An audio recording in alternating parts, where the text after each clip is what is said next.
Hello friends, welcome to my channel प्रिंकल facts.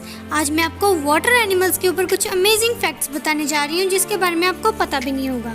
Fact number 1, water का सबसे strongest animal है ऑर्का और किलर व्हेल।